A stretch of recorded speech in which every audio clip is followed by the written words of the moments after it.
Ken, thank you. Bob, congratulations. Ben and Lynn and Emily, congratulations. And for all of you here, thank you for coming. I just want to say there are some seats over on the side. If those of you in the back are getting tired of standing or would like to come in, we have some seats right here as well. It's just wonderful to see so many people in such vibrancy. Jews are the people of the book, and the book is the repository of ideas. Tonight, as we're called upon to reflect on the state of the Federation for the 116th time, I want to suggest a new idea to help us measure the state of our organization.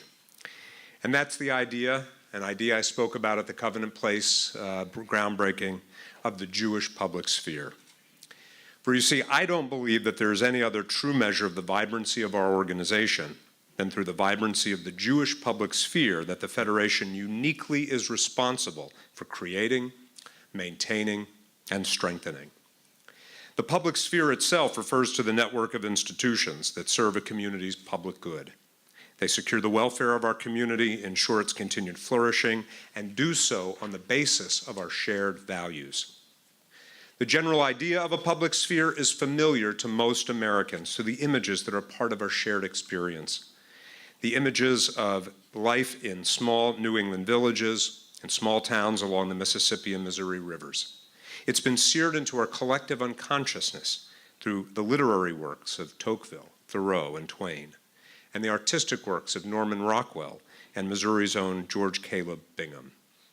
These images portray the great institutions that comprise the American public sphere: the hospitals, the schools, the museums, election day parks, libraries, cemeteries, local newspapers, and social service organizations. And of course, in all of these images stands the religious institutions. In America, it is of course churches, but they play a central role. No one of these institutions uniquely defines the American public sphere. Rather, these institutions collectively create the conditions necessary to solve collective problems, respond to communal needs, and help us individually live lives of dignity, meaning, and purpose. We recognize also that these are romanticized images, and since any idea of the public sphere advances a moral vision, it must create the space to collectively confront vexing and perpetual problems. Again, in the American case, Du Bois, Ellison, King, and Morrison, among many others, created alternative images to confront the romanticized views. The American public sphere thus reinforces our shared commitments to equality, freedom, and individualism, even if, and yes, especially, when these ideals were not perfectly achieved. Now, the vibrancy of America or any nation at any point in its history may well be measured by the robustness of its public sphere. And that's because the public sphere, by rising over any particular interest, unites us, particularly in times of crisis. It brings us together, inspires and mobilizes us for great purpose. It forges a sense of collective identity that allows us to achieve truly great things.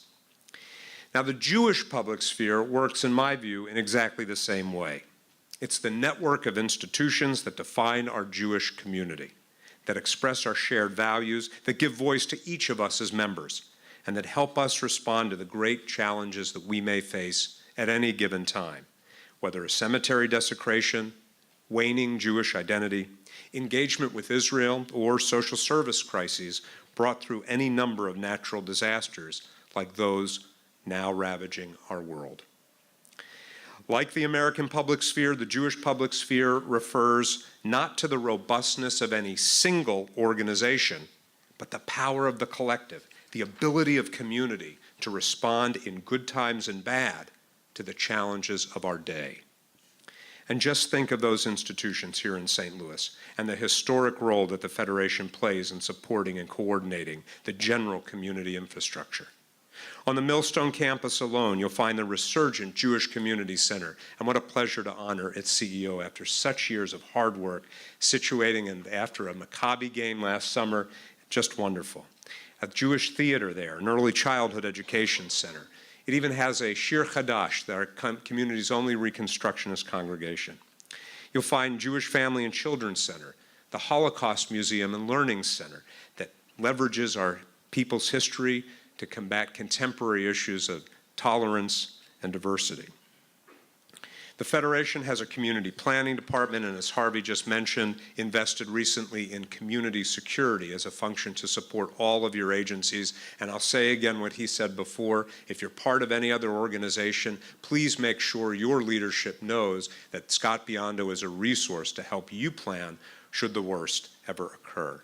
We have a Jewish Community Relations Council, an agency advancing intercommunal relations and interfaith dialogue. And you'll find programs to connect our community with Israel and the Jewish people around the world. All the programs so beautifully represented by all the tables out there. And could I just thank all of you who spent the time and energy to put yourselves out, to share what you do, and to create the tangible sense of community here today. Thank you.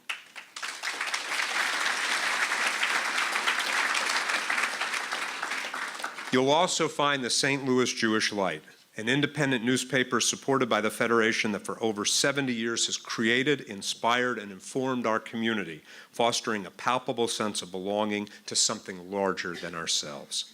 And of course, again, as Harvey mentioned, Covenant Place began phase 2 last week, and we can take pride as a community in the modernization and continued development of low-income housing that provides decent shelter for those of limited means. And in just a moment, we'll honor one of those key individuals that made that possible. Just as with the American public sphere, the institutions of our Jewish public sphere are based on a core set of moral values and principles drawn from our own tradition. The values of B'Tselem Elohim, that establishes the moral equality of all individuals. The value of Tikkun Olam, that creates a moral imperative for each of us to repair the world. And the value of Lo Alecha, to not be discouraged by the enormity of the task ahead of us, of actively engaging even as we recognize that there will be still so much work to do, even with all of our efforts. Now, even as all of our communal institutions embody in different ways each of these values, they cannot be realized by any single organization. And it's that act of convening that transforms a set of institutions from individual entities that enable us to act to a public sphere with a shared purpose to realize our collective values. That responsibility is what I take to be the central meaning of the Federation's mission. So it's by that test by which the Federation must be judged.